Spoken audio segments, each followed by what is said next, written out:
Bien, vamos a hacer un ejercicio de dinámica, ¿sí?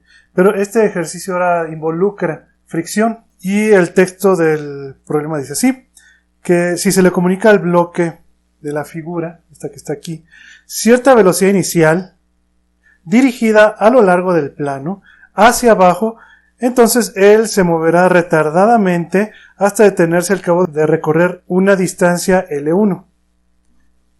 Si se le comunica la misma velocidad inicial en magnitud, pero hacia arriba, se moverá hasta detenerse después de haber avanzado una distancia L2. En la parte inferior del plano se coloca una placa idealmente lisa, orientada horizontalmente. ¿Qué distancia L avanzará el bloque horizontalmente sobre el plano en contacto con la placa inferior si se le comunica la misma velocidad inicial, pero dirigida paralela a la placa? Bien, entonces aquí lo que vamos a tener es el movimiento de un bloquecito, un objeto, sobre un plano inclinado. Y sobre el plano hay fricción. Pero hay que tomar en cuenta que esta fricción de alguna manera es mayor que la acción de la gravedad que actúa sobre el objeto sobre el plano, ¿sí? ¿Por qué? Porque en todos los casos el movimiento es retardado, o sea que se va moviendo cada vez más lento hasta que se detiene el bloquecito, ¿sí? Entonces en el primer caso se mueve, digamos, en esta dirección hacia abajo, en el segundo caso se mueve hacia arriba y en el tercer caso va a ser a lo largo de la placa esta, o sea, podemos decir que es en esta dirección. Ahora, aquí hay una cuestión. Nosotros sabemos que la fuerza de fricción está dada por esta ecuación, o sea, depende de la fuerza de contacto. La fuerza de contacto entre dos superficies, que también se le conoce como la fuerza normal.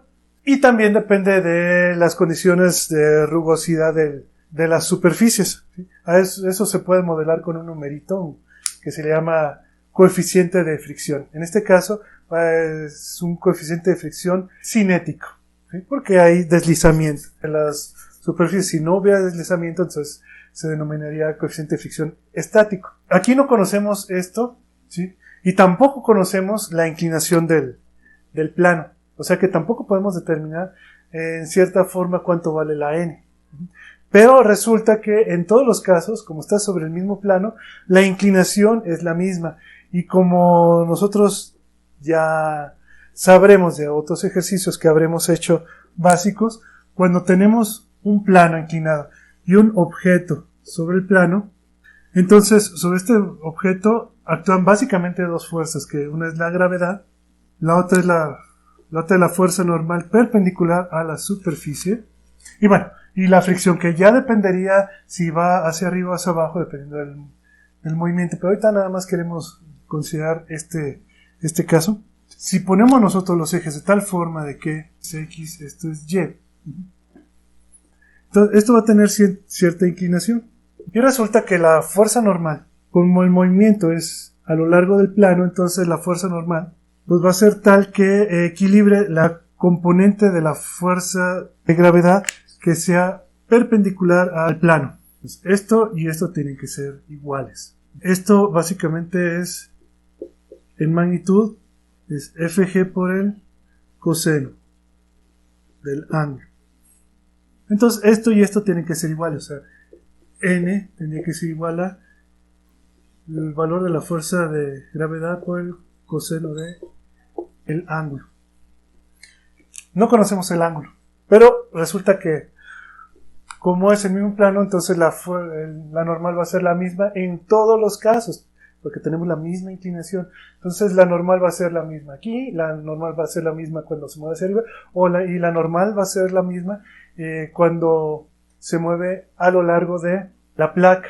Además que no hay fricción con la placa, ¿sí? Pero nada más con el plano. O sea, en este caso el bloquecito solamente tiene fricción en la parte de abajo. Entonces, en los tres casos esto va a ser la misma. Es el mismo plano, por lo tanto esto va a ser el mismo. Entonces la fuerza de fricción siempre va a ser la misma. No importa si se mueve hacia arriba o hacia abajo. Esto nos va a ayudar para poder escribir ya las ecuaciones de movimiento en cada uno de los casos. Bien, entonces comenzaremos analizando el movimiento en dirección hacia abajo. Esto que tenemos aquí es un esquema, digamos, del perfil del plano inclinado hacia abajo, en el cual el objeto se mueve hacia acá.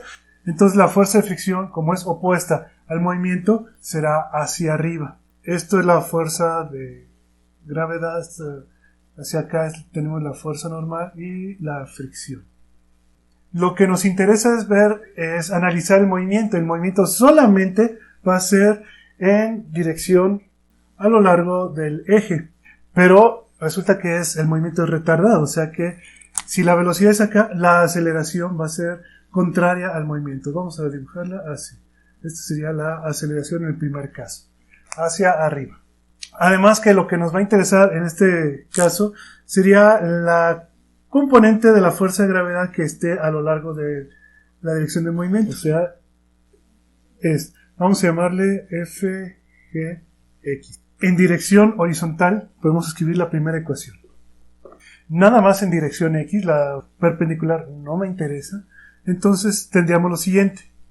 Si hacia acá es positivo y hacia acá negativo, tendríamos FG en dirección X menos la fuerza de fricción igual a la masa por la aceleración A1. La aceleración la podemos conocer porque sabemos que el objeto tiene una cierta velocidad inicial y sabemos que después de cierta distancia se detiene. Entonces, utilizando la ecuación cinemática que relaciona velocidad, aceleración con distancia, o sea, esta,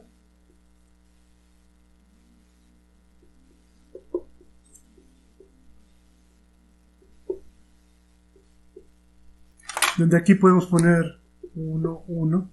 La velocidad final pues va a ser 0 porque el objeto se detiene, ¿sí? Y esta pues va a ser simplemente v.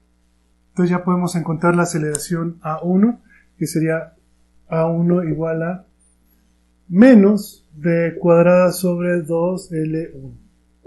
Y esto es lo que tenemos que poner aquí arriba. Para obtener la ecuación Fgx menos F igual a la masa del objeto que no conocemos, ¿sí?, por la velocidad al cuadrado sobre 2L1 y el signo negativo. Ahora, en la segunda parte, correspondiente al movimiento hacia arriba, en el plano. En este caso, la velocidad no sería esta, sino que es hacia arriba, lo que nos da una aceleración hacia abajo,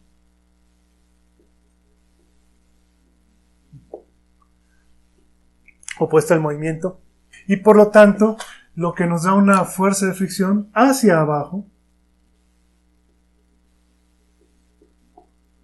con lo que podemos escribir ahora la ecuación de movimiento de la siguiente forma.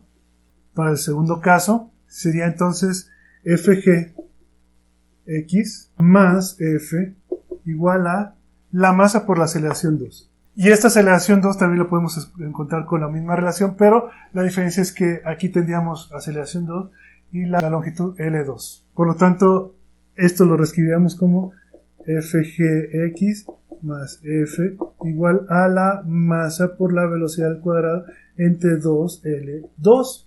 Aquí el signo sería positivo porque la aceleración es hacia abajo, ya que el movimiento es retardado hacia arriba. Y ahora, en el tercer caso, va a ser un poco diferente porque el movimiento no es ni hacia arriba ni hacia abajo en dirección plano, sino es en dirección perpendicular respecto a como se hacía en los primeros dos casos. Entonces, aquí la cuestión está en que la fuerza de gravedad no influye en el movimiento. Entonces, en este caso, únicamente tendremos la fuerza de fricción que frena al objeto. Y entonces para el tercer caso podríamos escribir la ecuación directamente, lo vamos a hacer así, que la fuerza de fricción va a ser la masa por la aceleración del tercer caso. ¿Y esto qué es? Simplemente la masa por la velocidad al cuadrado entre 2 veces la distancia que estamos buscando, L.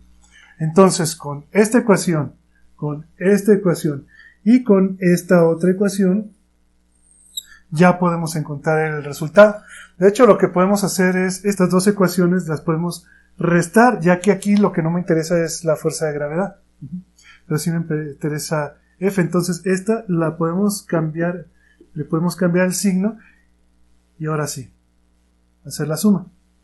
De esta forma obtendríamos 2f igual a m por b al cuadrado entre 2 por 1 sobre L1 más 1 sobre L2. Y esta ecuación es la que tendríamos que igualar con esta. Si es que esta la multiplicamos antes por 2. Así tendríamos de un lado de la ecuación m por b al cuadrado sobre L, 2 se va, y del otro lado tendríamos mb cuadrada sobre 2 por 1 entre L1 más 1 sobre L2. Se eliminan m por b cuadrada, m por b cuadrada, y entonces de aquí ya tendríamos L. Se podría dejar así, si quisiéramos. O podremos invertir la ecuación. Previo manejo de esta fracción, obteniendo el común denominador. Entonces, al invertir esto, lo que nos daría sería lo que voy a poner de aquel lado. L igual a 2 veces L1 por L2 entre L1 más L2. Y este sería el resultado final de nuestro problema.